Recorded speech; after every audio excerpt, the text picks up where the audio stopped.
Every thoughtful strategist in the arena of conflict grasps this timeless truth. You never topple a stronghold through brute force alone, hurling troops headlong into unyielding barriers until exhaustion claims them. Instead, the clever path lies in quietly shifting loyalties among those sheltered inside, so they begin to doubt the very guardian at the entrance. And folks, what unfolded across America this evening went far beyond any standard diplomatic exchange. It represented raw political strategy broadcast live for all to witness. Right at 7:47 p.m. Eastern, as countless families settled in after their evening meals, anticipating just another typical broadcast, history took an unexpected turn on screen. A leader from abroad skipped the usual channels. He avoided dispatching a stand-in or crafting some polished statement for the press. He steered clear of backroom talks with envoys. Instead, Canada's Prime Minister Mark Carney stepped straight into the spotlight on U.S. airwaves, positioned himself beneath those intense studio lamps on CNN, locked eyes with the lens, and spoke for a full 37 minutes, straight to everyday citizens here at home. Pause and consider the weight of that choice for just a minute. He bypassed the Beltway crowd entirely, ignored the media echo chamber, and sidestepped officials tucked away in private meetings. This was aimed squarely at regular folks, long-haul drivers tuning in from highways across Ohio, blue-collar teams in Pennsylvania factories concerned about climbing expenses, and seniors relaxing at home, puzzled over why everyday energy costs keep climbing higher. Carney arrived carrying a single clear point, and he shared it with the steady poise of someone convinced that the usual delays in the Capitol no longer favored the other side. He suggested that citizens here had received incomplete information over recent weeks. He insisted the current financial strain stemmed neither from chance nor misfortune nor worldwide turmoil, but flowed straight from choices by a single figure unwilling to own up to an error. And right then, the whole mood shifted noticeably. You sensed the air grow heavier because Carney carried himself not like a cautious visitor dodging a clash. Rather, he resembled an attorney stepping into court armed with solid proof. Each reply came precise and thoughtful, each statement built carefully. Every brief silence felt intentional, as if he had already mapped out the full arc ahead.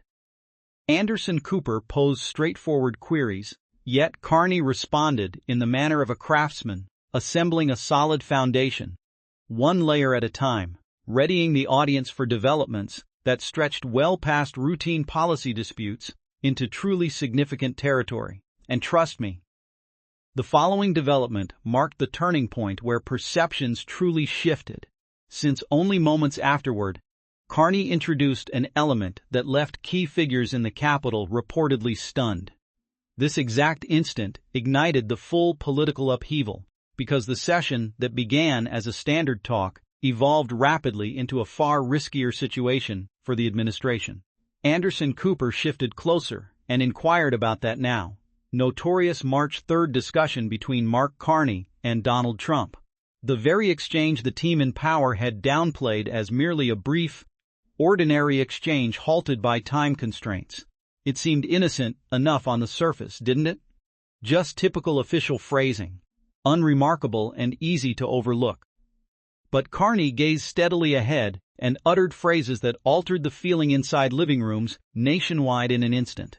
He stated, "I firmly believe the American public has earned the right to know what truly occurred," and at that point the room seemed to lose its breath. There was no swelling soundtrack, no raised voices, no staged drama, only a profound quiet, the sort of hush that settles when everyone realizes a major revelation is imminent. Cooper appeared momentarily surprised. Those behind the scenes at the network had apparently not anticipated this pivot. Audiences drew nearer to their devices, and then Carney dropped the major disclosure. He stated that, after securing approval from legal experts in Ottawa, he would share portions of the actual recorded exchange with President Trump. Let that reality settle in fully. Here stood an active head of state, appearing on American broadcast, about to let the commander-in-chief's own recorded words reach listeners directly. No second-hand accounts, no unnamed sources, no whispered speculation from circles inside, just the clear recording itself. And then it played out. Trump's unmistakable tone echoed across the waves, sharp and unmistakable. The country listened as its leader voiced statements that sparked immediate reactions of anger, bewilderment, and shock. From the audio, Trump appeared to caution Canada that pushing back against U.S. requests would trigger severe repercussions, including financial penalties, limits on commerce, and such overwhelming strain that Canada might have little option except compliance. Then arrived the remark that rippled outward across the political landscape, language many observers labeled as deeply concerning and inappropriate toward a longtime Democratic partner, essentially brushing aside Canada's independent status as irrelevant.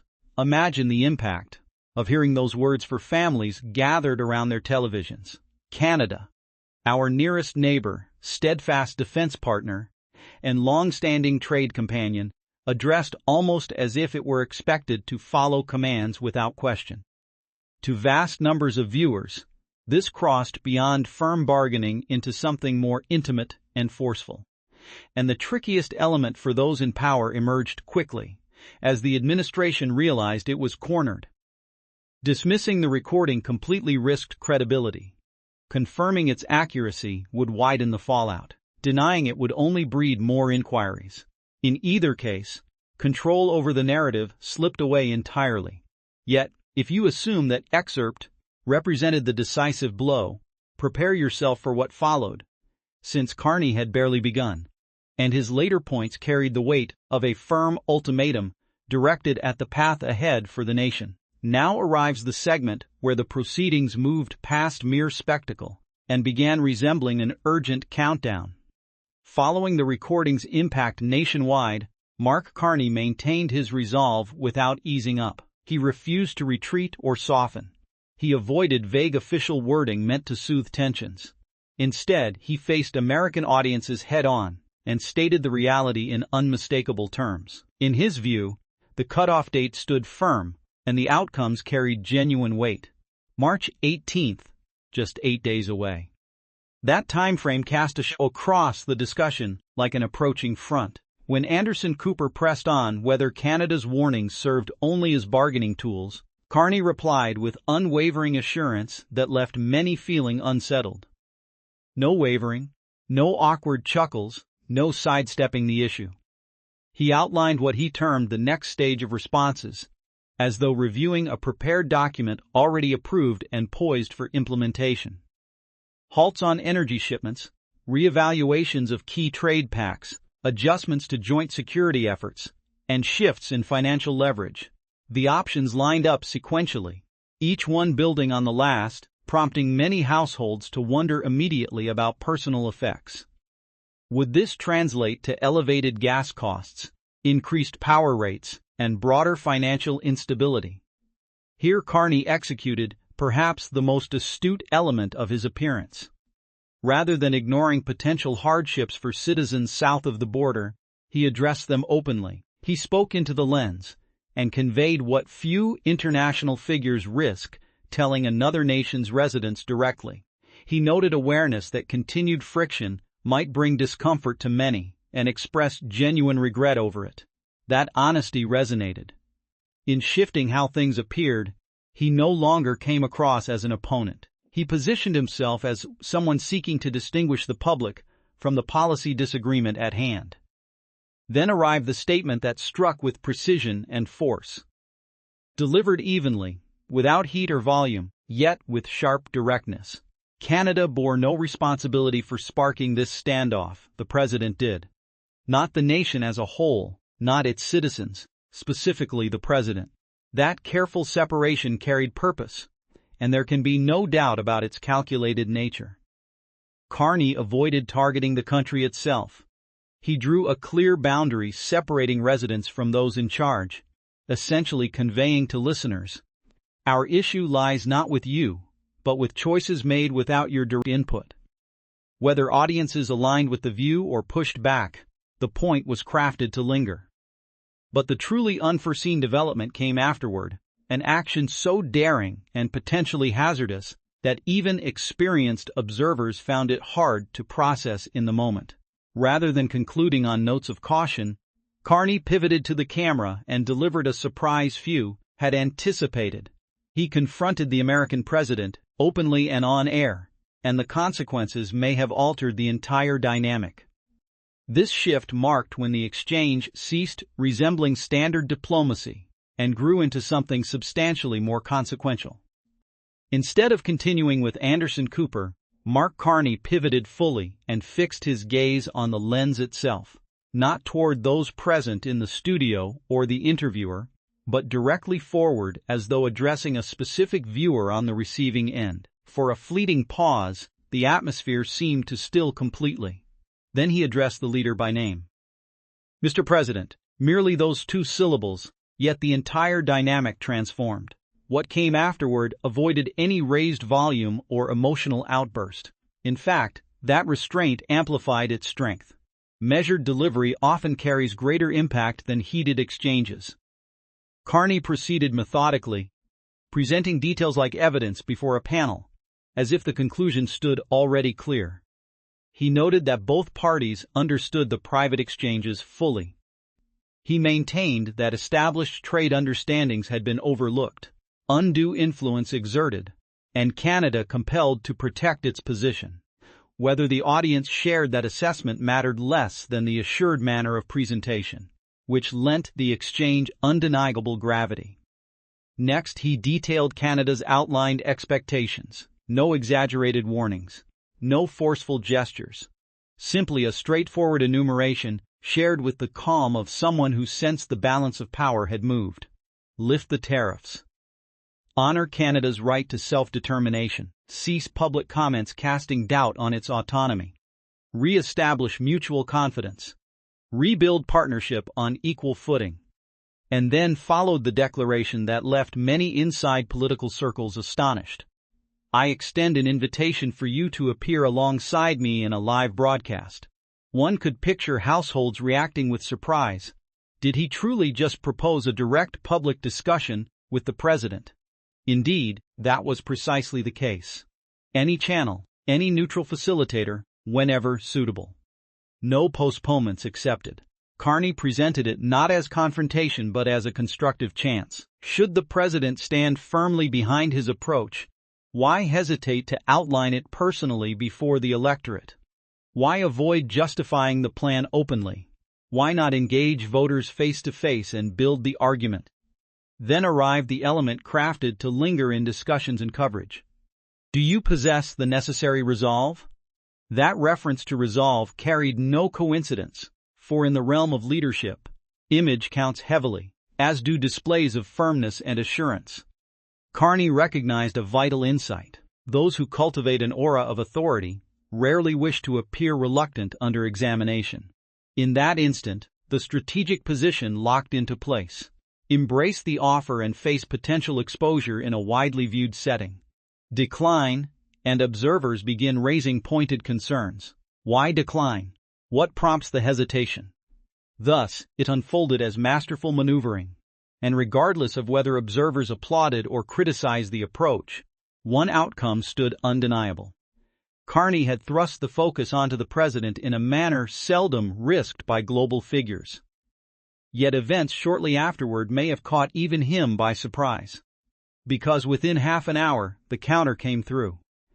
And far from easing the tension, many viewed it as adding fuel to an already intense situation. The reply arrived swiftly.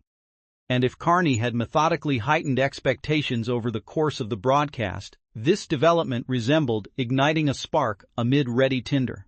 A message surfaced from President Trump online.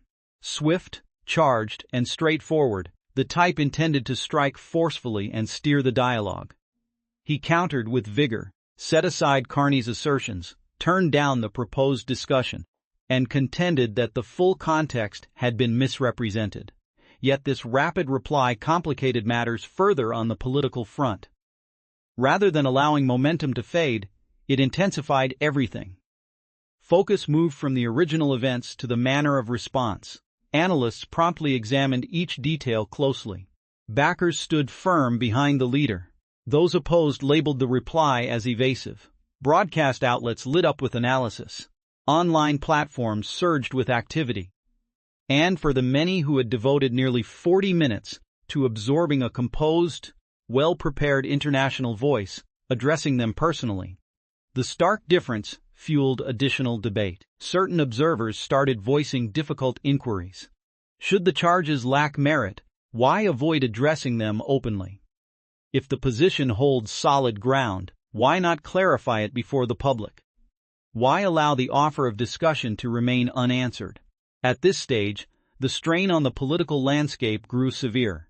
Strategically speaking, the proposal presented a challenging dilemma: enter the open forum and contend with detailed records, sequences of events, and close examination, or step aside and permit others to define the storyline. Just or not, the game of leadership extends beyond mere information. It revolves around how matters appear to unfold, and appearances now guided the unfolding events. All the while, the timer continued its steady advance. 8 days remained. That cutoff date overshadowed developments. Financial observers monitored closely. Partners abroad took note. Residents along the shared boundary pondered the path forward. Might differences ease? Could talks resume? Or might the continent edge closer to a standoff difficult for either party to reverse? Perhaps that represents the central uncertainty at hand. For by now, the matter transcends simple duties or commerce. It moves past conventional policy. It has grown into something more profound. A contest involving influence, self-respect, guidance, and core sense of nationhood. One perspective frames it as safeguarding independence. The opposing view sees it as securing vital priorities. And amid it all, everyday individuals on each side continue to question which party will yield ground first. So here is my direct question to you. As this played out live before your eyes, which side do you sense commands the firmer ground? And looking ahead, what unfolds should neither side choose to step away?